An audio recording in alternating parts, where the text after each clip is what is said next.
Baik, kita lanjut ke materi berikutnya, yaitu pengukuran saluran terbuka.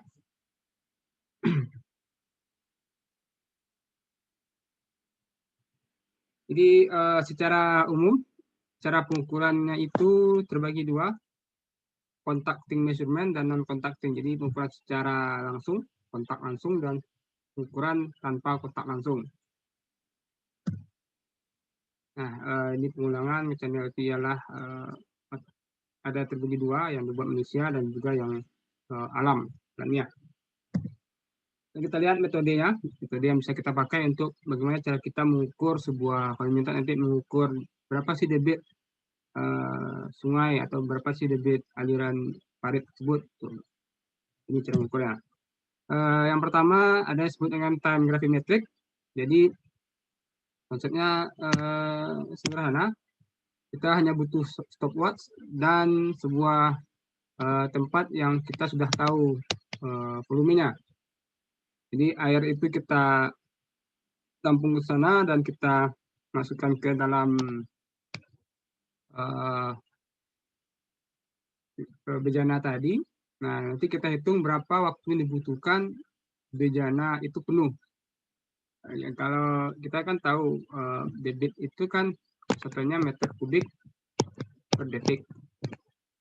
Ini volume bagi dengan waktu. Jadi volumenya ini berapa, volumenya berapa, nah waktunya berapa. Jadi tinggal dicatat, ya, kira-kira oh segini, berarti debitnya sekian. Yang pertama. Metode kedua ialah kita bisa melarutkan sebuah larutan yang berwarna di sini ke saluran yang kita akan amati. Nanti kita akan ukur konsentrasinya dan seberapa cepat pergerakan dari tadi cairan tadi, larutan warna tadi. Permasalahan di sini ialah keakuratannya sangat bervariasi dari errornya gitu ya, dari 1% sampai 30%.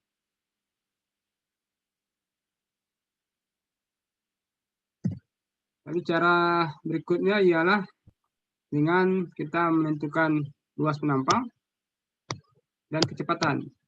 Jadi kalau bisa kita tentukan kecepatan, lalu nanti kita hitung luasnya. Kita hitung luasnya kan kita lihat berapa kedalaman airnya. Kedalaman yang jelas ini kan penampang basah ya. Lalu kita lihat berapa kecepatan aliran ini. Kecepatan aliran ini bisa diukur dengan alat. Nah, errornya itu 0 sampai 10%. Lebih kurang.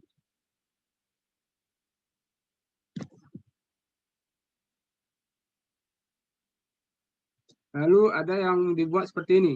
Jadi sebuah saluran itu dibentuk, ada yang bentuk begini. Nah, kalau pernah amati, ini buat apa? Nah, ini gunanya untuk mengukur kecepatan aliran. Di sini biasanya ada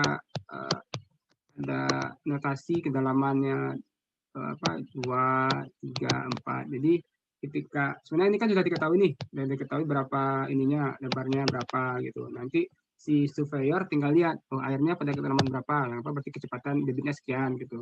Oh pada kedalaman sekian, oh ini debitnya sekian nih gitu. Jadi tinggal ini lebih manual ya, manual. Jadi didesain dulu penampangnya, nanti diketahui secara hitung-hitungan. Nah, nanti tinggal variasi kedalamannya saja. Di sini ada istilah slumps dan waves.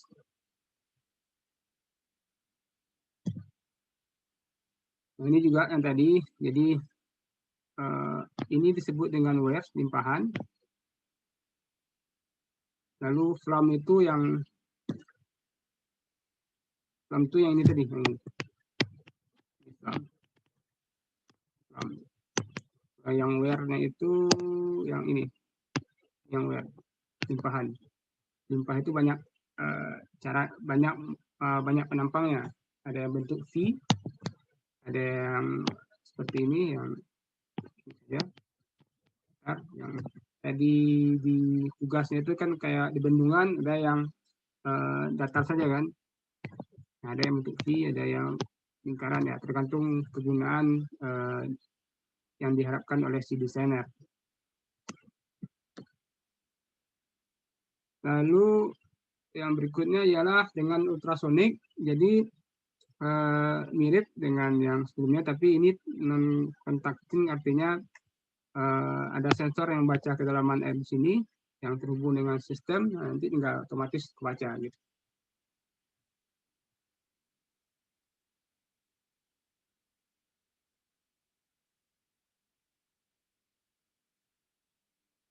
Lalu tadi kan contohnya saluran kecil-kecil saja.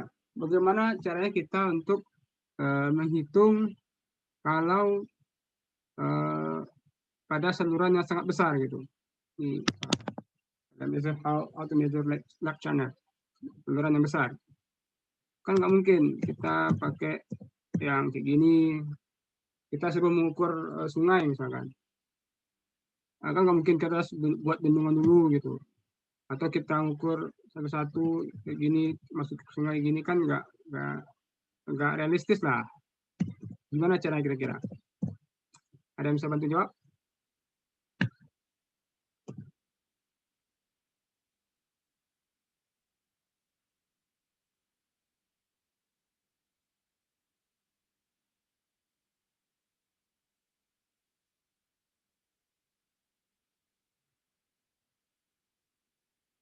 Tadi di slide tadi sebelumnya sudah saya singgung bagaimana cara kita menentukan kecepatan, ya kan?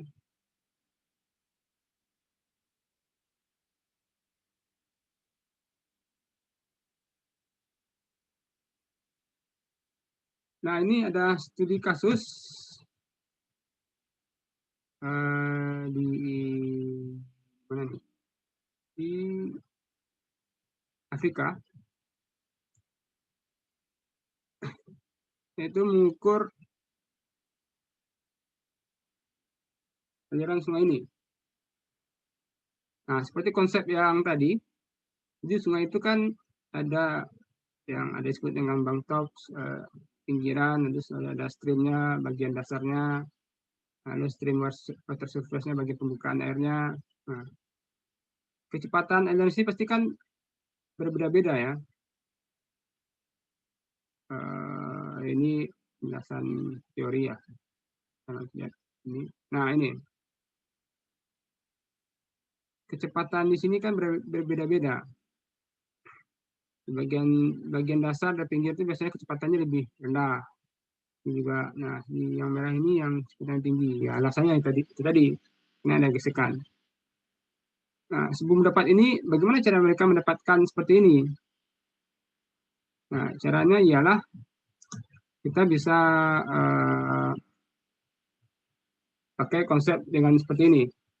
Ini ada kecepatan, dan ini ada nampang, susun area, ada luas. Nah, kita tahu ialah debit itu didapat dari luas dikali dengan kecepatan. Nah, ini konsep umumnya. Nah, caranya ialah kita bisa membagi segmen-segmen, membuat segmen-segmen dari aliran kita. Ketika ini dapat luas 1, luas 2, luas 3, luas 4, luas 5, luas 6, luas 7, sampai berikutnya, sampai N gitu kan. Nah, dari luas itu nanti kita dapat luas areanya. Luas areanya, lalu berarti kita dapat kecepatan masing-masing area. Nah, tinggal kita kecepatan di area, debit di area ini berapa, di Q1 berapa, Q2 berapa, Q3 berapa. Lalu, nah, untuk debit total ialah tinggal kita tambahkan berapa Q1, Q2, Q3 sampai Qn lah. Gitu.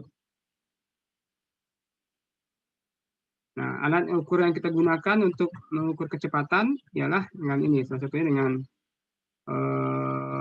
flow meter ini, menggunakan propeller. Nah, saya lupa, mungkin bagian kecepatan ini mungkin bisa dibagi lagi. Artinya di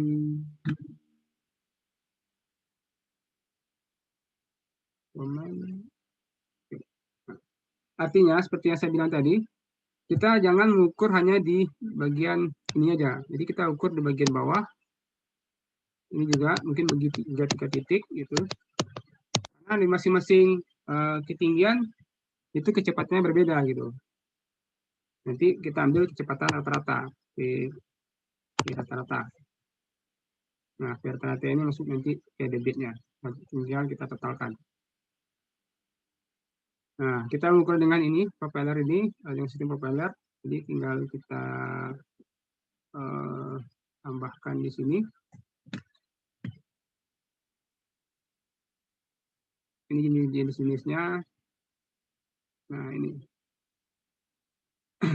Sini ada propeller yang berputar, nanti akan dirubah menjadi kecepatan. Tinggal baca di bagian device, di bagian ininya. Jalannya.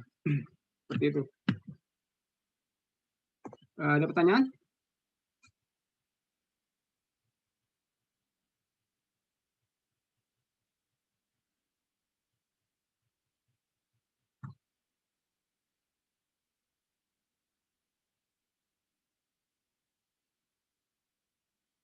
Ini cara mereka mengerjakan.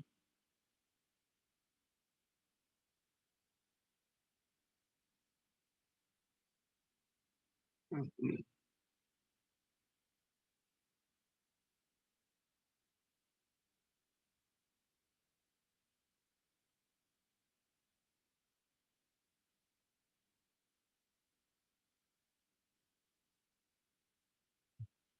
Jadi kalau kita gambarkan itu gradien kecepatannya bisa seperti ini. Bagian dasar itu lebih ini lebih rendah, bagian atas lebih tinggi. Ini dia. Tinggal nanti jadi persamaan garisnya seperti apa.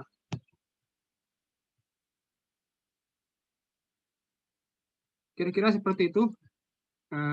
Ada pertanyaan?